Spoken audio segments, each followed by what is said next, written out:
underground believers in China choose their faith in the face of oppression. It is finally time for the Vatican to choose them. Two arguments in my speech, but before that, 2 points of setup. Firstly, on what the status quo is, and that's A, there are currently 2 churches in China, the underground and government-sanctioned. They both have about 6 million followers, and crucially, the Holy See doesn't recognize either church. Though, some bishops still exist in both. The government-sanctioned church gets them through a 2018 agreement continuously, while on the other hand, the underground church hasn't gotten a new bishop since 2007. Note, Vatican-appointed bishops are very important because for Catholics, belief alone will not save you from hell. It's sacraments like confession, taking the Eucharist weekly, and that are necessary in order to go to heaven, and only done by priests that are appointed by bishops. B, the CCP doesn't follow Vatican rulings. For example, after Pope Francis died, China appointed a new bishop to avoid the new pope having to confirm it, which is highly illegal under canon law. And C, the CCP greatly oppresses underground Christians. Their members are jailed, fined, or mysteriously disappear. There are frequent crackdowns on gatherings, especially on Sundays, to prevent holding mass. The implication of this is that opposition may come and talk about oppression becoming worse, but we aren't sure how much worse it can get in comparison with the status quo. Second point of framing then, on what recognition will look like. Note, there are 2 different ways the Vatican can recognize churches in the status quo. We believe one will happen on prop, while the other will happen on off. On prop, the Vatican likely recognizes the underground church in full communion, which means essentially just merging with the Vatican. This happens since the underground church follows Vatican teachings fully. And after recognizing the underground church, the Holy See will then supply them with bishops and will also cut all ties with the CCPA. On op, we believe the recognition of the CPCA is likely to be an ecumenical dialogue, just as a branch of Christianity. This happens when a church has significant dogmatic differences with the Vatican, so they can't be recognized as true Catholics, but just as a branch, as for example how the Orthodox or Protestant church is recognized currently. We believe the CPCA would be recognized in the same way, as for example, their Bibles have annotations that describe what Mao would do if he was found in a certain situation, and their believers are taught that they are citizens of China first, and only then believers of God. First argument then, on the principal duty of the Vatican. And our claim here is that the Holy See has 2 layers of duty which compel it to recognize the underground church over the CCP church. The first is that the Holy See owes this to underground believers because of A, reciprocity. Because underground believers have done the bidding of the Vatican. Underground churches print and distribute Chinese translated holy Bibles, and rather than the propaganda annotated fake Bibles that the CCP uses. Furthermore, underground churches praise figures the Vatican holds as sacred, such as Mother Mary, while the CCP church fails to even recognize her as holy. One of the Vatican's main goals is spreading faith, aka evangelization. So when an underground Catholics aid this goal, the Vatican owes them a debt. B, because it is in a unique position to help the underground believers. Underground believers cannot attain eternal salvation without the Vatican. They don't have sacraments because there's not enough bishops to go around for 6 million people. They're slowly dying out since there's been no new bishops since 2007, and they're also dispersed in decentralized communities. By denying underground believers a position, the Vatican is dooming millions to hell today and in the future. It is in a unique position to stop people from feeling this dread and hopelessness. Thus, it has a duty to help them. Same as how if you see a person drowning in a pool and you are the only one, no thank you, around to help them, you have the duty to do so, even if you have no established reciprocity or proximity with them. Importantly, this will not affect CCP Catholics because they don't even believe bishops and priests need to be approved by the Vatican. Second layer of duty then, is because the Holy See owes this to its global donors and supporters, without whose extensive support, Vatican literally could not exist. Countries donate millions to the Vatican directly, but also pay their priests and leave churches tax exempt, which are expenses the Vatican would otherwise have to cover. These actors give money in support of what the Vatican publicly declares as its mission statement and goals, which are firstly defending and spreading the word of Christ, and secondly promoting religious freedom. The CPCA blatantly violated both of these by spreading heresies, denying the Pope as a successor of St. Peter, and crushing the underground Catholic community in China. Conversely, the underground Catholic Church aims to perfectly preserve Rome's interpretation of the Holy Word and has never been repressive to other religious groups. Because of this, the Vatican has the duty towards all of the actors which allows it to exist, and the bottom line is that to stay aligned with its goals, the Holy See, has both a duty to recognize the underground church and a negative duty to deny the CPCA. Before I move on to my second argument, sure, BOI. You asked how much worse could persecution get. Uyghur Muslims are killed, torn apart from their families, and put into concentration camps. At least on opposition, you would have the choice of going to the CCPA age. Okay, sure, except currently underground Christians are also jailed, killed, etc. And we believe that the incentive and capacity that China has aren't going to be that much greater on your side of the house, and that they're not going to move into the other church. All that will come in Lana's speech. Second argument then, on international backlash. To frame this argument, the Vatican depends on outside donations, chiefly from the US and EU, for over 30% of its funding, used for missions and salaries, etc. And also, it receives financial aid in the form of tax breaks, as we already said. So for example, France only gives $3 million to Vatican's donation fund, but it allocates $1.2 billion in tax income to its own Catholic Church, which is a cost the Vatican would otherwise have to cover. The implication of this is that even a slight amount of backlash from countries in the form of taxation or less donations could be detrimental to Vatican's finances. Two layers then as to why backlash happens on opposition. It happens firstly because of religious differences. As we said, the government-sanctioned church fundamentally contradicts core Catholic teachings. It doesn't profess the virginity of Mary, it annotates Bibles with communist propaganda. Affirming the government church would mean disregarding the importance of these teachings, especially since no other church, even ecumenical, with such vast differences has ever been recognized. To Catholics around the world, the disregarded beliefs are the most important parts of their religion that they expect the Vatican to protect. If the believers see the Vatican is going against these beliefs, they'll no longer want to support it financially. We already saw American communities boycotting Peter Spence, a Vatican donation fund, just because of the 2018 provisional agreement between the Holy See and China, but US donations alone provide 10% of Vatican's GDP, which is huge. Second layer to this argument is backlash because of siding with China. Note, for a nation to manifest an op, the Vatican would need to concede agreeing with facets of CCP ideology. For example, the Holy See currently recognizes Taiwan, but would necessarily have to stop in order to recognize the Chinese government-sanctioned church, because China mandates this in order to form relations. This would push entire countries to turn against the Vatican, for example, by not funding their own churches or by their people not donating. The impact of this is that the Vatican as a whole inevitably suffers losses on opposition, which leads, we believe, to cutting funding from charities. The Vatican currently funds 239 direct assistance projects in 66 countries around the world, and they include building and renovating schools, hospitals, churches, providing clean water, supporting expectant mothers and orphan children. Every dollar the Vatican loses harms these extremely vulnerable actors.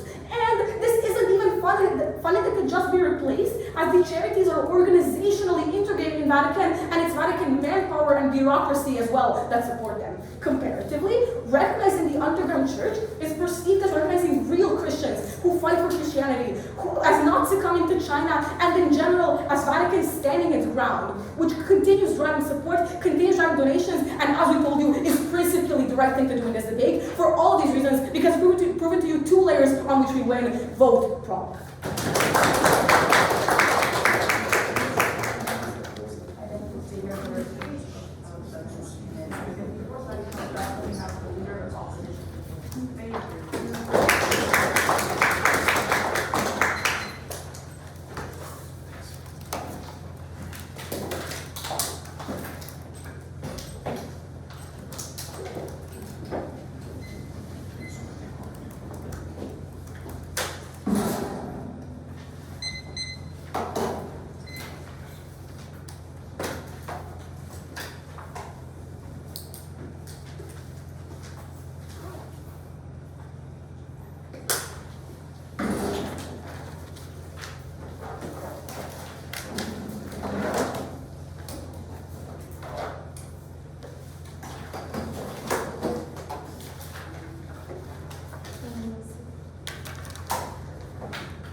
Valentine?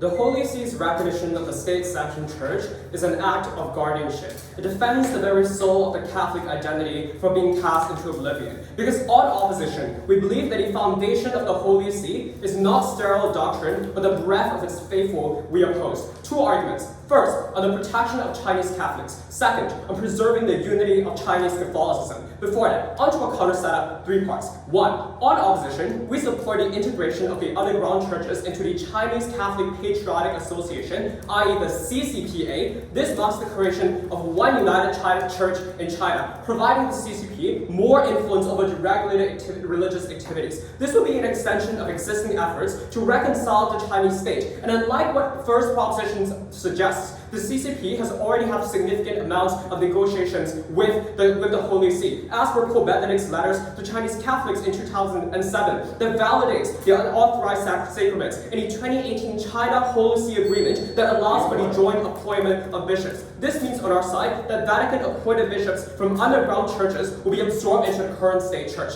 Second, unlike what P1 characterizes, in the past, the Holy See has already passively recognized underground churches. Since then, the 2018 agreement, as what I've just suggested, concludes that the CCP is the supreme authority of the church. Therefore, what proposition supports, so thank you in this round, is to defend a direct violation of that agreement, posing an active challenge to the CCP's authority. Third, given that proposition in this round ought prove what a direct antagonization of the CCP would ensure the safety of Chinese Catholics, opposition just have to prove why we decrease persecution. Before we go to argument of thank you on few points of rebuttal, the first argument is on the reciprocity to underground church faithful communities and global donors. I want to first point out it is unclear why recognizing the underground church is an exclusive means to fulfill this reciprocity. As will I demonstrate in the first argument later, that if persecution persecution increases under the side of proposition, they fail the very reciprocity obligation as well. Then their second argument on backlash. I want to point out that their argument on backlash is contingent on the global community solely caring about doctrinal purity. So if it can prove to you right here, where the global community cares otherwise and cares about other things, then backlash will not occur on our side of the house as well. Crucially, we would note that global Catholics have chosen to focus on human dignity, have chosen to focus on human lives. For example, all modern popes have signed church policies that establish our missions to address temporal thank you, suffering, and not spiritual salvation. The church prioritizes the poor, the people in war, the working class, all to which are physical and not spiritual sufferings, which is unclear what Team Croatia suggests in this round is true. But crucially, the biggest backlash in modern history against the Holy See was when Pope John Paul II condemned the use of contraceptives that led to the AIDS epidemic in Africa. This was a tangible suffering, not a spiritually intangible one. The third, I just like to flag that in the worst of cases, doctrinal purity is not violated on our side of the house because the core teachings of Catholicism remain the same under the CCPA. We still have the 10 Commandments, the 7 sacraments, the 5 precepts of Catholicism, and our churches intact. This does not threaten the CCP's core integrity, which is why it still exists on our side. This frames out even in the best case of Team Croatia's case. Let's now move on to our first argument on the protection of Chinese Catholics. The thesis of the first proposition was, well, persecution or crackdowns are likely symmetrical on either side. Will prove why the scale of persecution uniquely gets worse on their side, Note, the reason for this is because the decision to abandon the 2018 agreement marks a fundamental shift from the Vatican's pre-2018 stance, which purely offered passive support to underground churches absent directly confronting the CCP's authority. In this round, proposition, however, actively violates that agreement and that explicitly forbids defiance, amounting to a direct challenge to CCP's supremacy. For a regime whose foremost priority is preserving power, internal dissent is its greatest threat. Hence, despite the CCP's diplomatic front under the status quo, its tolerance ends when its authority is questioned. If the CCP fails to respond, it signals to Tibetan and Taiwanese nationalists and persecuted religious groups across the board that defiance is acceptable, that it is tolerable, making retaliation on their side not only likely, but necessary to uphold even the party's legitimacy and control. There are 4 ways in which this manifests on their side. The first is that the CCP surveillance would target all Catholics. We can see that perhaps surveillance on our side target some Catholics, but this is a problem of skill, treating every act of worship, donation, or religious education as a potential threat. Comparatively on our side, it is much more difficult to distinguish between a safe Catholic and a dangerous Catholic in the eyes of the CCP. So even underground Catholics on our side can easily masquerade by carrying a CCP compliant Bible to escape law enforcement, making it suboptimal for the state to spend its efforts to call away the wrong Catholics. Secondly, the persecution will escalate into economic exclusion on their side. Catholics may be barred from public housing, from healthcare, from education, from employment, and banking, mirroring CCP's treatment of the Uyghur Muslims. This isn't just oppression, Paddle. This is engineered desperation, forcing believers to choose between apostasy and starvation. The third is that Catholics will face systematic family persecution on their side of the house. This looks like children forcibly separated from their families for re-education, Catholic marriages being banned, and believers subjugated to targeted sterilization and birth control. These are the same tools of cultural erasure used against the Uyghur Muslims and the Tibetan Buddhists, aimed at dismantling the family unit to extinguish religious identity. Fourth, in the worst of cases, we would note that dissenting Catholics on their side could face direct imprisonment and incarceration, like how millions were jailed and sent to concentration camps during the Cultural Revolution. The conclusion of this claim is that any persecution under the 2018 agreement is limited and not a priority of the CCP, and the leverage remains within the Vatican City as the CCP is the party in violation. On proposition this changes, it is the Catholic Church that is in violation. The CCP has full legitimacy to eradicate the existence of Catholicism. Before I move on, I'll take a POI. The 2018 provisional, I stress that word, agreement, does not recognize the CPCA, just give them bishops as they once did to the underground church. Yeah, our case is that this is an extension of the agreement, perhaps you're understand better. On to our second argument then,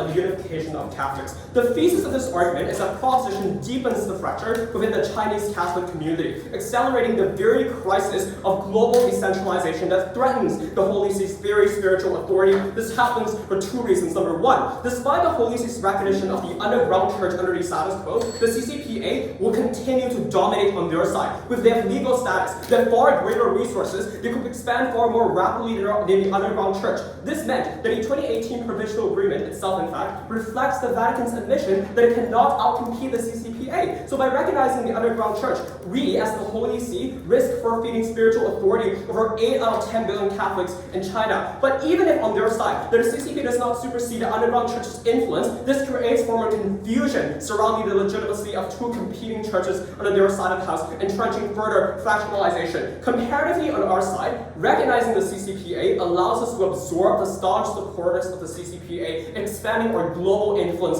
as the church.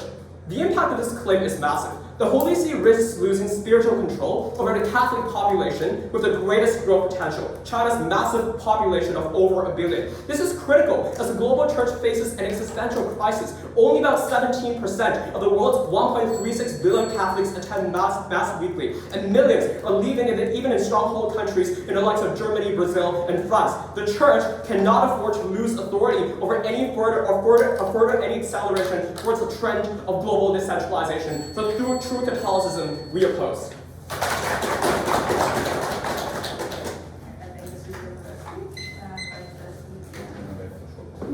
Just checking out if you're the race. Yeah.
the CPCA changed one of the 10 commandments that the Bible has. It said that China has to resolutely guard against the infiltration of Western ideology. I cannot see how Team Malaysia can say that these are just like small dogmatic differences between these two churches, when we have shown you, and we will continue to show you, that these differences are vast, and that the underground Catholics would never actually say and would want to go and be merged with the above-ground church, which means they never know of their benefits can actually manifest. In my speech, I'm going to have a few flashes showing how Proposition 1, all of them, and I'm going to extend some material. First, I want to note how will this recognition be framed on opposition. I told you that note, there are great dogmatic differences that prevent their recognition to be in full communion. We told you that the CPCA doesn't recognize the sanctity of Mary, that it doesn't recognize the Sacred Heart dogma about the different 10 commandments, how underground Catholics themselves say that the CCP is replacing the words of God with human standards because of the annotations they have in the Bible, because there are great dogmatic differences they cannot run away from, which means they cannot just say that this will remain the same, because if that is the truth, if these differences are not as vast, then we wouldn't have two competing churches in status quo. We wouldn't have the underground Catholics in the house churches which suffer daily prosecution because if there's just like small differences, we say this is not a burden they can run away from. Also, Malaysia cannot just assert and fiat that the underground members will join. They note that they never actually provided us likelihood analysis why this would happen. I want to tell you why it will not. Because A, these followers are going to be already very anti-government. They don't believe that once they register in the government church, they won't be arrested after years of oppression. B, members are afraid that CPC priests don't have sacramental secrecy. For example, surveillance in churches and confessional booths. They're state employees. Priests should be a mediator between you and God. No one else should be involved. They will not believe these priests. C, some hardcore believers will threaten you with excommunication if you convert to the above-ground church, because some underground Catholics complain that Pope risks betraying the memory of those who have suffered and abandoning true believers to the control of the communist state. And I want to, with this we have proven that followers will not actually follow and actually move into this underground church, into this above-ground church. So I don't see that they can actually manifest and be able to actually access any of the sacraments they try to push onto us. Which means that on our side alone, these people are the ones that actually get these sacraments because they get the legitimacy of the Pope. On their side, please note that these people stay in underground churches, cannot get bishops because they're not recognized, and they cannot actually move into the above-ground church, which is something they have to actually talk about. Because we told you that their religion is going to be recognized as a branch of religion, even if Pope says, yes, they're recognized, they're going to be recognized in the same way as the Orthodox Church, as other churches, which means that the underground members will never leave their church and they're going to stay in their house churches. First clash then about the duty of the Vatican. We say that first the Church told to tell us that there is no uniqueness about reciprocity and unique ability to help because of their framing. But since we tackled that framing, that it's impossible that these underground Catholics will actually move to these churches, we want to tell you that both of these metrics still stand about the duty to the underground, to the house church Catholics. Because of the reciprocity, they're the ones actually spreading your true doctrine of the Vatican. And again, unique ability to help. Vatican is the only one that can save these people from believing they're going to be eternally damned if they don't have the access to bishops, because no, they have no new bishops from 2007. They're probably going to die soon. They're not able to get those sacraments they need to actually access heaven, which means that only on our side we fulfill these two metrics. Secondly, the Church will talk to us about persecution, how they have proved more persecution, they win. But we tell you that these people have chosen to succumb persecution, risk not getting their sacraments, be in these house churches. Clearly, persecution is not the most important thing to them. Don't let Malaysia assert the wishes of the underground Catholics. We have proven to you that since they have been continuously oppressed, the true doctrine and getting the true sacraments is the most important thing to them, which means they can prove that even if they have some more crackdowns, we're the ones that actually get what these believers want.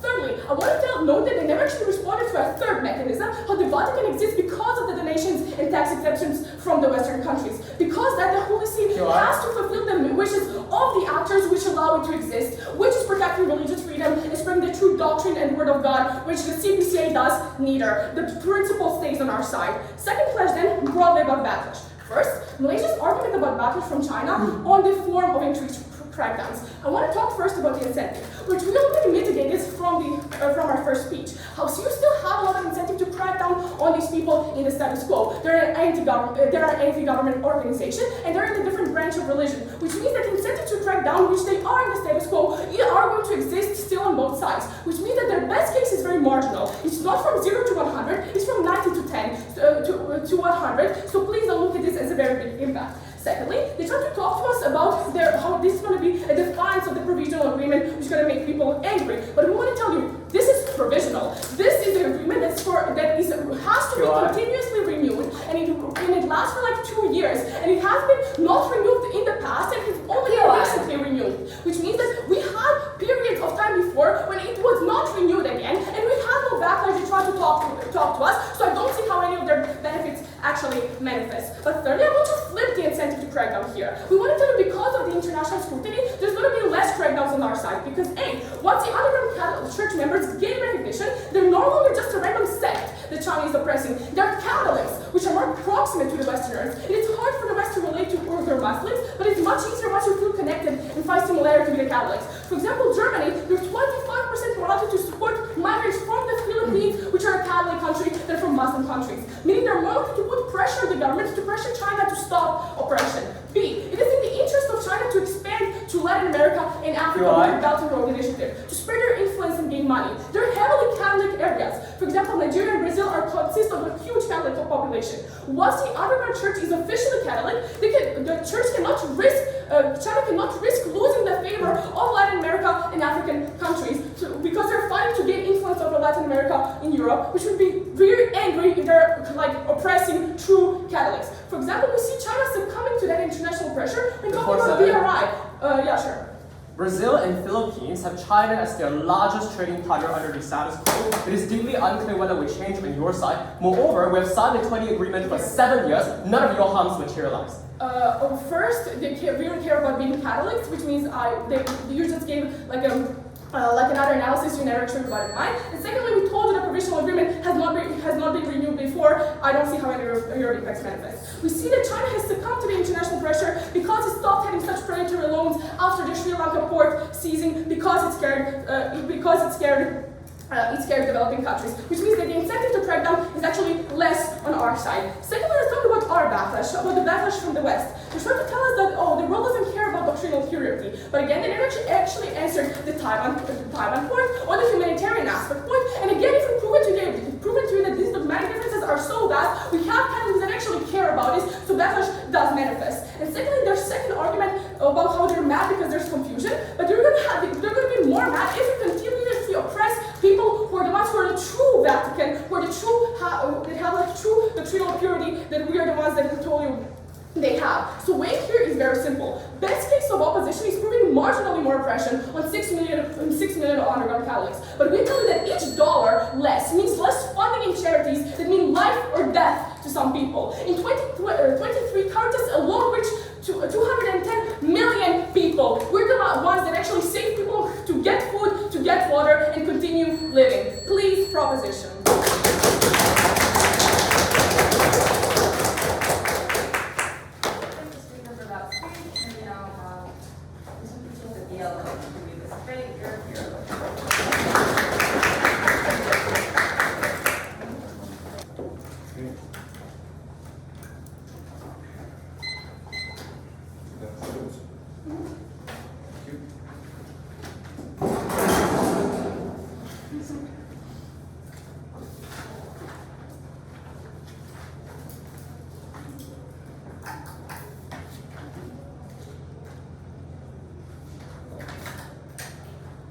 Can I be seen and heard as quick as this? Oh, listen, I forgot.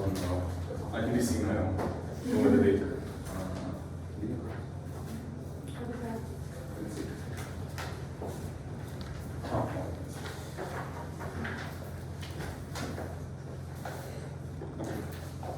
I'll start the speech on my first word.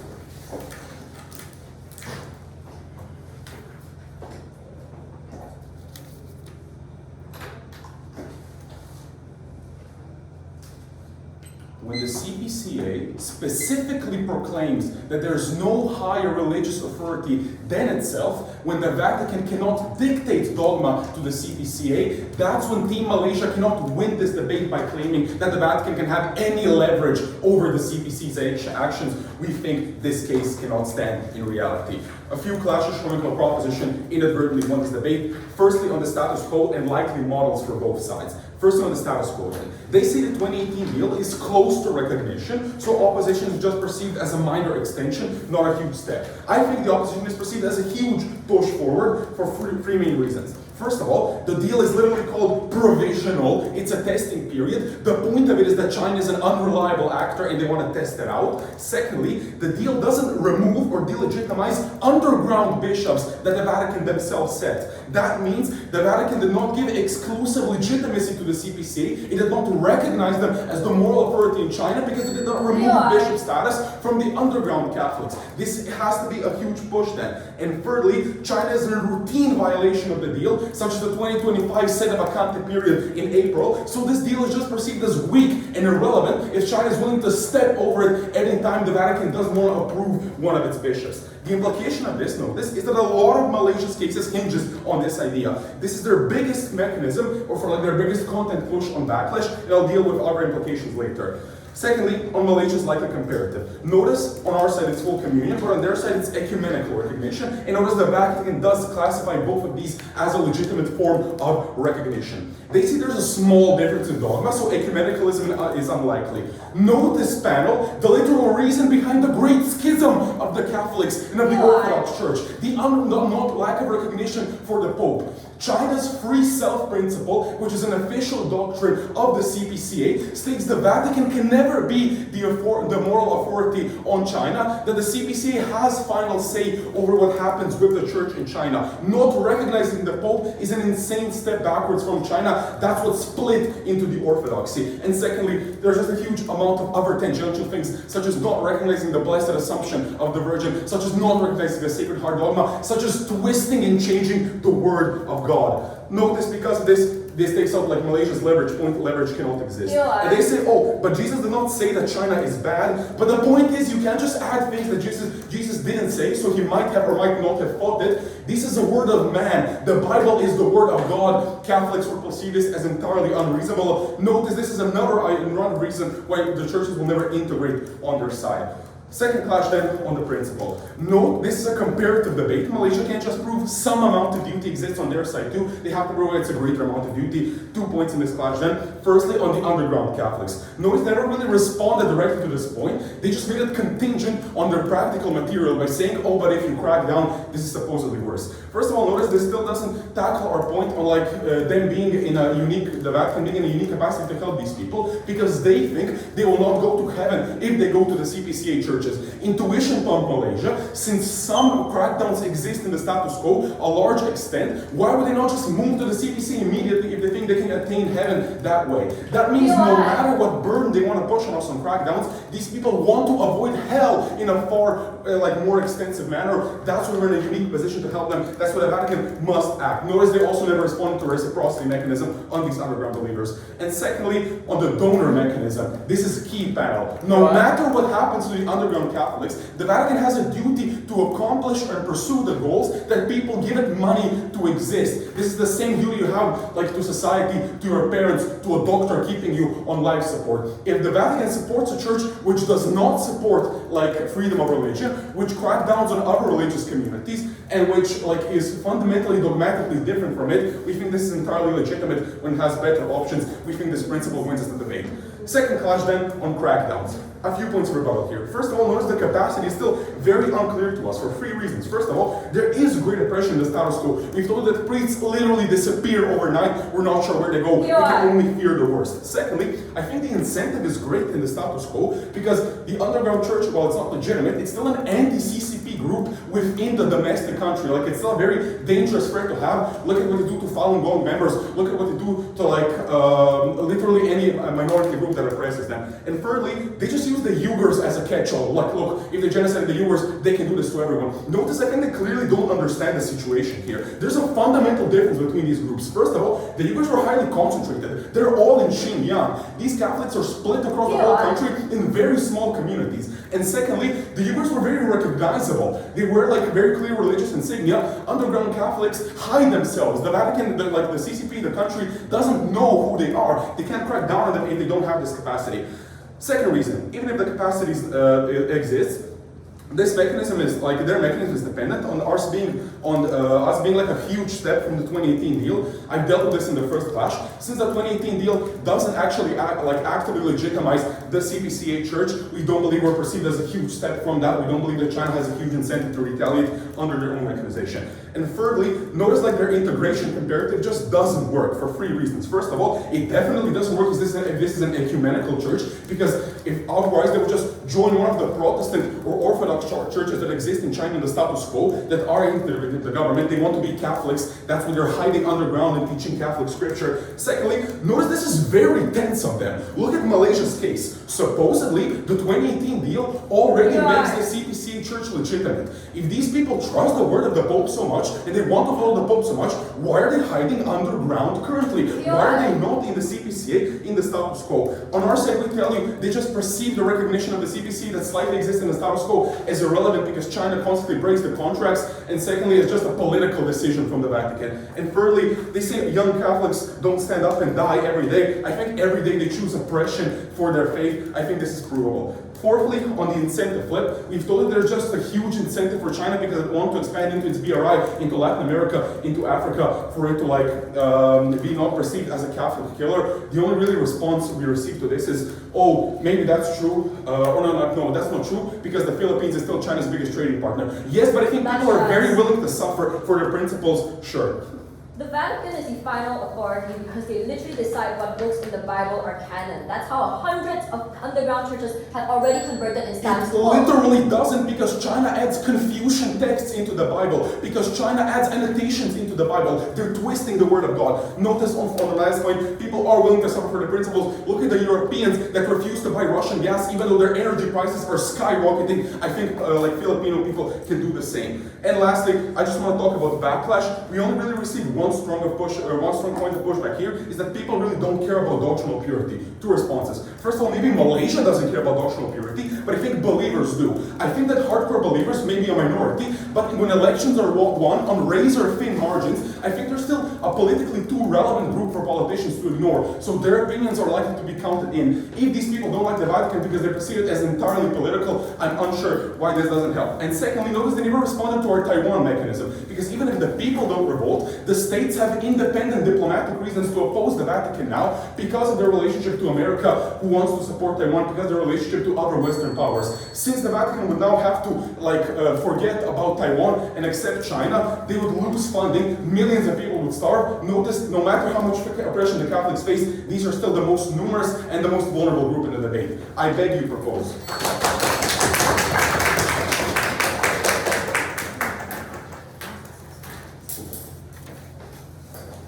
Thank you for that speech. And we now have the topic split.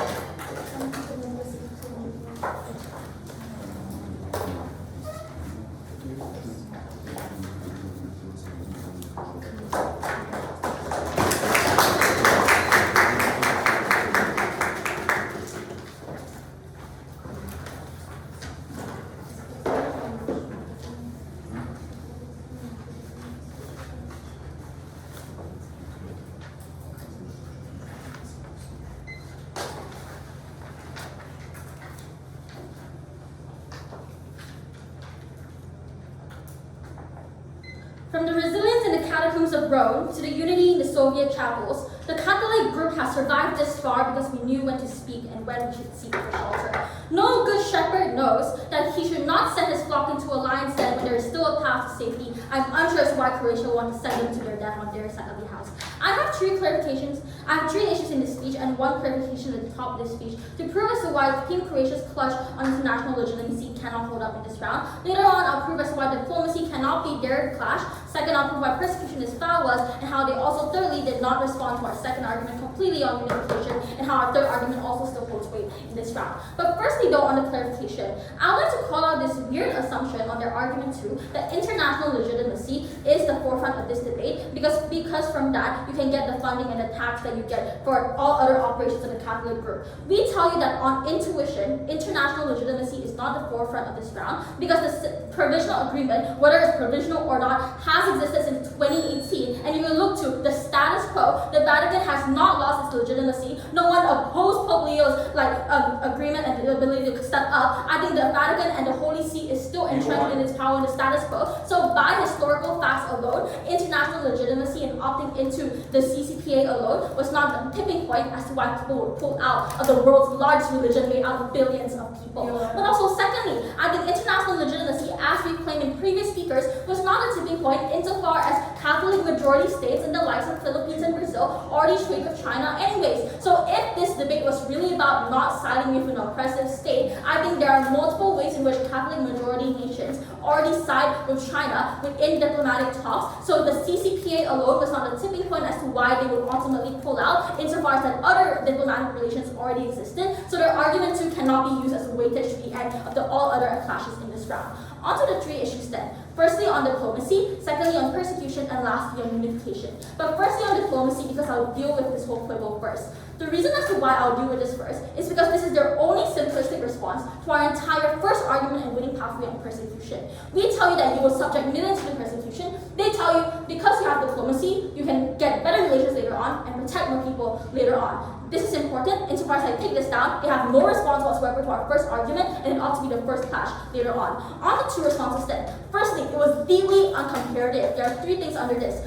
Firstly, at best, in their mechanism, they tell you will send bishops. But check your notes. They have never mechanized to you how future protection looks like. They just assume it happens. We don't know what it is. Clearly, it's because they can't even get it. Why is it true? I think because China is a police state that has people stationed every 100 meters, or because every single transaction or operation is surveilled. For example, if you want donations through the international legitimate negotiations that you have, you need to go through Alipay, which means all of these things at the end of the day is not even feasible. So no matter how Croatia claims that they have the incentive for future diplomacy, if you have no capacity under the Chinese communist state, that's exactly why their end outcome of protection cannot exist. But also secondly, we gave you multiple analysis throughout our responsive speakers as to why we still face the wrath of Chinese retaliation. The reason as to why Team Croatia draws the line and steps across it and proves as to why Chinese will face retaliation, people will face more retaliation on their side of the house, is because you are intervening on the domestic sovereignty of China itself. When you're integrating yourself into the underground church and saying that you are supporting this political faction that's a dissident of the Chinese state, that's exactly when you are going to retaliate, because the only way in which China ensures its strongman regime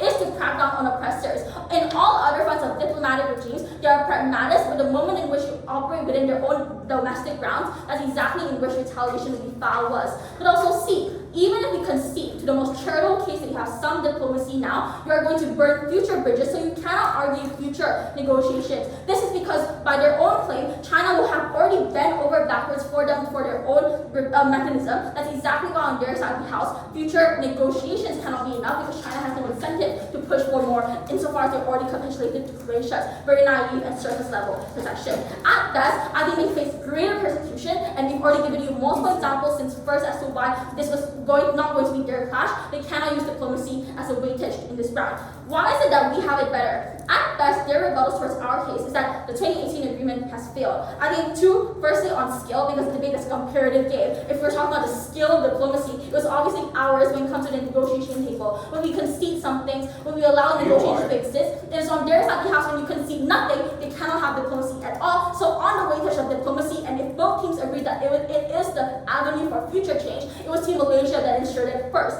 But also secondly, because we come to the negotiation table and give you the biggest religious influence first, that is when China has no interest to want to be seen as a pariah. So they're likely to want to follow and abide because they have an interest to want to ensure that people are going to be seeing China as legitimate and not breaking the agreement that we set up for them. It's on their side of the house when they cross that bridge and allow them to use the justification of protecting Chinese sovereignty. That is when people are moving on diplomacy. At the end of this clash, they cannot have protection at all. They cannot have future bridges to protection. That is why on their side they have to defend persecution. From this issue, though, I'll take a few while. If diplomacy is contingent on concessions, which side do you think likely to concede? The side that accepts Rome, or the side that routinely violates canon law in the status quo? I think on our side of the house, it was on our side where we're the ones that says that diplomacy was going to be ensured by the ability to get concessions from either side of the house. That is the moment in which you're not going to ensure that because you're the ones stepping over the Chinese boundaries, and that is when people are going to be persecuted. On the second issue on persecution, the reason as to why this ought to be the decisive clash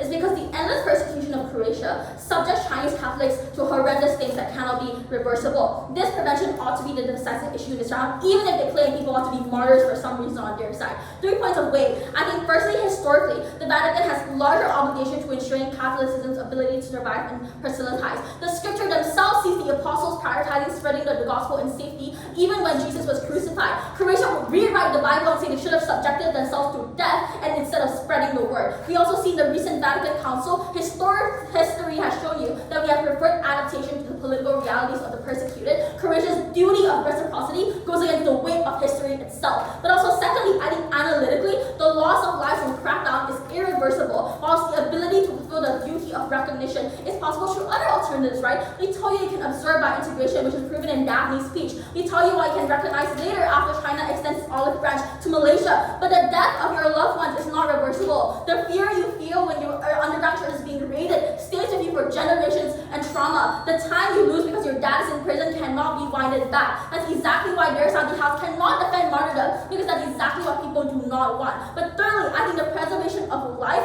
also comes prior to your ability to practice. So at worst, we have less doctrinal consistency, but it is likely in the interest of the Holy See, the Catholics, and the global Catholics to stay alive. Economically, you cannot continue to resist for far too long insofar as you're surveilled. You want to continue your life in order to spread the gospel later on. That is why you cannot say that people are willing to die insofar as the average reasonable Catholic have already pivoted. We saw 4 million going into the new church on our side of the house post-2018. That is why on our side, we're able to get more people as a whole, and that is why people are likely to side with Malaysia as opposed to their forced conception of what martyrdom ought to be.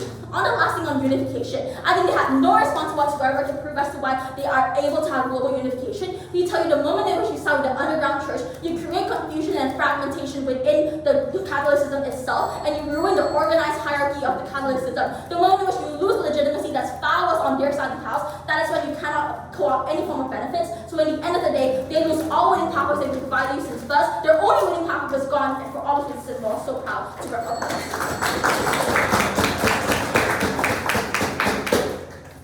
Alright, I thank the speaker for their speech, and we now have their points, and then call upon the opposition.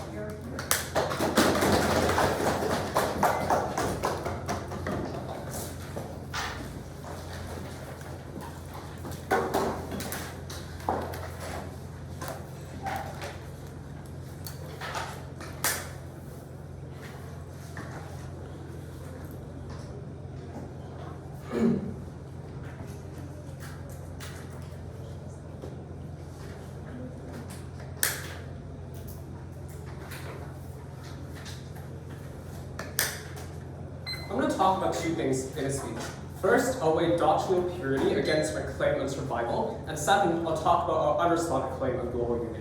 First, on doctrinal purity, their claim and our claim on survival. The first thing I'm going to do under this clash is to weigh which is more important. And I'm going to know, if I prove that our clash on survival matters more in this round, I do 2 things. The first is, I witness the clash of integration to prove why people are more likely to integrate on our side, because presumably if they cared more about their lives and their survivability, they would integrate. But the second is, I prove to you that even if they cared about doctrinal purity, it is insufficient for Team Croatia to win the round if survivability was more important in this round. There are 2 things set underneath this. The first is, let's examine what the people actually did. Because they claim that people purely cared about doctrinal integrity, but they never were able to respond to the questions that we raised in opposition since first. That is, if these people truly cared solely about doctrinal purity, why did they not publicly preach when the CCP was cracking down? The point is, if they are fearful of crackdown, this suggests that these people too care about their own livelihoods and their ability to survive. But even if not, we told you that clearly they purely proved why some people would care, but most people inside the underground Catholic Church would not care in face of this threat. But the third is, we put it out that the greatest delta in this round is that even if some Catholics cared about this on either side, young Catholics have less prioritizes. We told this trend in second to no response. The second is, let's assume the first vote was a deadlock. We broke this deadlock because let's examine what objectively is the most important. We told you since first that a dead Bible cannot raise Catholic children. A silenced Catholic cannot praise the word of God. This means that survival always came prior to doctrinal integrity. So at the end of this, I've already proved two things. The first is that integration is very likely on our side of the house. The second, we already won a round because if we win, the clash on persecution. On persecution then, I want to note that even if Prop won on the people under the underground church, we won on all Catholics in China numerically that outweighs third place. We won for two reasons. The first is they were unresponsive to the nuanced incentive of the CCP we put out since first. That they will crack out on proposition because they betray the agreement we've already established and we've been building in the past. This means that the CCP absolutely loses control over this organized religion that is a greater authority to Xi Jinping. But the comparative on our side of the house is simple, that they're less likely to do so because they could work together with China to reduce resistance, they could collaborate. And moreover, that the legitimacy from the Vatican as the world's largest religion is very likely to increase their soft power. Note, these reasons are only true on our side of the house if you don't threaten the core incentive of the CCP, you don't respond to this. The largest argument here was about diplomacy. I'm pretty sure my PY shut that argument down pretty well because this argument requires it to believe that Brazil will leave BRICS, Philippines will terminate all trade agreements with China. Think about that for a second. Third, even if incentives are symmetric, they were unresponsive to the scale of this argument that we told you. We told you that even if both sides crack down, they crack down furthermore. Perhaps some Catholics are cracked down on our side, but all Catholics will be cracked down on their side. This is mass surveillance. This is forced sterilization. This is jailing and permanent imprisonment. This was not a clash, they were trade-off. Finally then, on doctrinal impurity, I want to point out that we've already explained that their argument on the principle of reciprocity is contingent on us being that the Catholic community cares about doctrinal impurity, but we proved since first, but the Catholic community probably does not. During the AIDS epidemic, we lashed out on John Paul II because we prioritized practical and pragmatic outcomes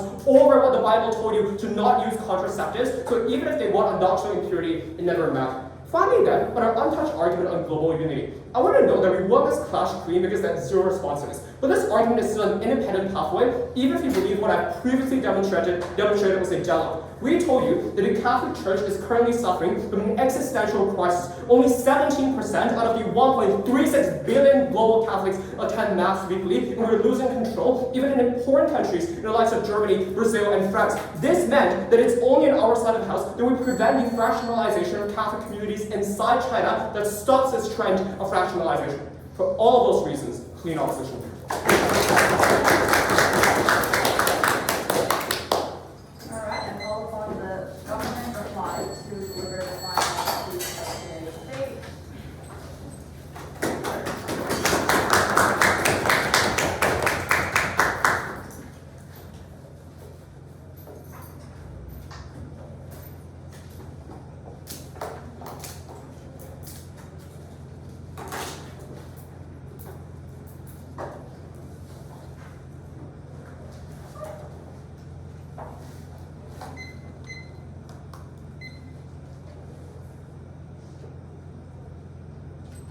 I gave up more than 30 years for a principle. Do you think I could ever join the CCP Church? These are the words of an underground priest when he was asked about the provisional agreement. We don't see how any of the underground member churches, if they have spent years of prosecution, would just decide to join the church, especially if this is recognized as ecumenical, especially if they see it as a political statement that the Vatican made. We don't see how Malaysia can actually manifest any of their impacts. In my speech, just a couple of points of why I won this debate. But I want to say that the implication of my first sentence is that their whole argument about global unity and the clash they're so proud of just depends on that merging, which we told you that won't happen. And secondly, they cannot access any of their benefits because the people would just like not merge. First clash then about the principle. We told you a lot of independent and unique mechanisms we have, unique benefits, which we told you we have the magic of reciprocity and unique ability to help, which they cannot gain on their side if these people are are left without sacraments, left in their house churches. And again, we told you again that you have the duty to other countries, which please note, throughout all of their 4 speeches was never responded. They are the ones that give funding to the Vatican, the ones they owe this to. They just try to outweigh this with their oppression. We told you from the beginning that first this is a principial thing, which means that this is something that's principally the most important to these underground believers. They try to tell us that, oh, they're fearful of crackdowns because otherwise they would preach in public. But you cannot preach if you're dead. You cannot preach if you're in jail. They don't preach in public so they can continue preaching. That is why it's so important for them that they can actually continue preaching the true doctrine. So this is the reason why it's so most important to them. And on their side, they can never actually preach the true doctrine because they would have to make all these concessions about having annotated Bibles and not saying the true 10 Commandments. This is the most important thing to these people. Don't let Malaysia assert their wishes. They have truly shown that the most important thing to these people is their faith, the purity of their doctrine, which means we win on the principle and what we owe to the underground believers and to people allowing Vatican to exist. Second clash then about broad backlash from the West and about money. Malaysia cannot just wash out our second argument, but say that provisional agreement is already here and we saw no backlash happening. Because first, in status quo, the provisional agreement just recognized bishops. They didn't accept dogma or call for merging. We see that this is not true to what happened in status quo. And B, we told you that Latin America countries try to tell us they're already discussing with China. But we explained that there are differences because the underground members are not true Catholics, which means that once they recognize the true Catholics, this is the moment when the backlash actually happens. We weigh this on the intensity of the impact because these people not being able to access water, food, and dying, and on the pure number. Because even their best case, they impact 6 million people. We can impact 100 million because they're the ones impacted by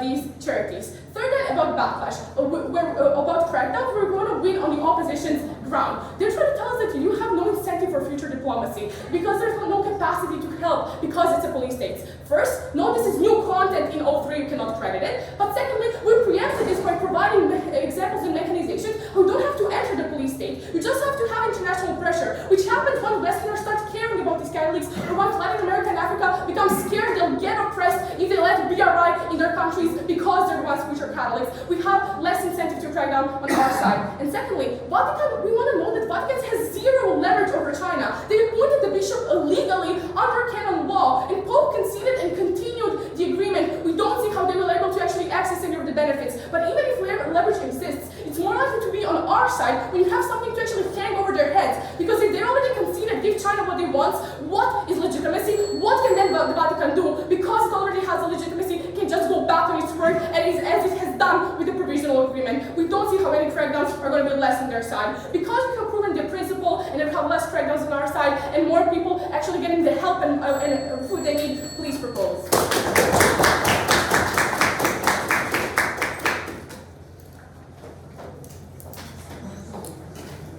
All right, I thank everyone for a wonderful debate. You guys have shaken out this